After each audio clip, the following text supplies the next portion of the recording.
Hi there, Dan the Weatherman here. Hey, welcome to my weather show. This is the global edition where we take a look at the weather around the globe and just see what's going on, what's taking interest.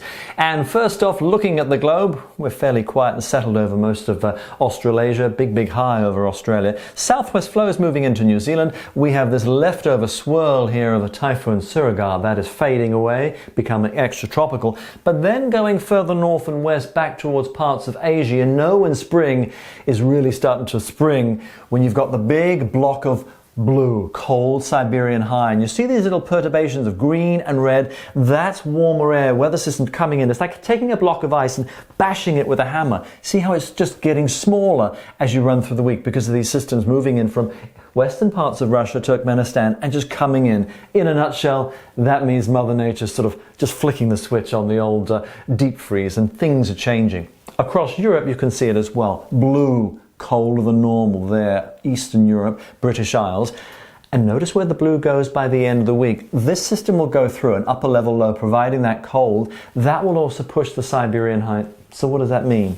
Notice how the blue spreads to the British Isles. As a whole thing just spins around, it'll be cold and it could be unsettled and wet to eastern areas too, because the jet stream getting a bit more bendy or buckly, and that provides oomph to weather systems.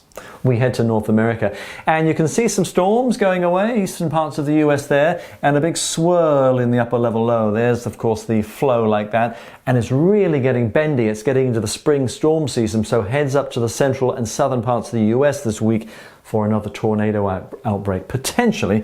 I'll show you why. So this is how it looks now. High pressure, warm southwest flow, system going away, the next system here, and that's going to dive down. And when you say tornadoes, Tornado Alley, the reason it makes it such a volatile place, you've got that warm flow, and then you take what's called upper level energy. This is the upper level wind flow here, and watch this guy. By the time we get to midweek, down like that. That's the upper level jet stream, warm flow from the Gulf of Mexico, and right in that zone there, that is the perfect area where you start seeing strong to severe storms and the risk of potentially some tornadoes. Warm front there, there's your main front. So of course it's going to be in Texas to parts of Oklahoma going through the course of midweek. That will then track its way through warm air.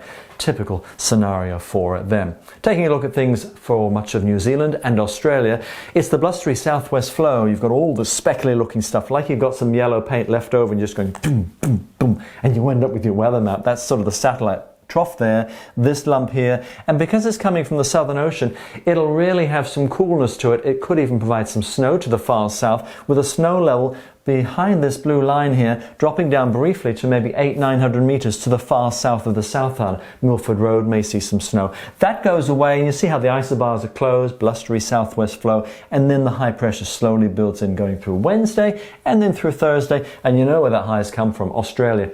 That's going to be looking fine, very settled, few showers there to eastern areas over the course of the week. So that's how it's looking. I'll see you guys again soon. That's the weather for now.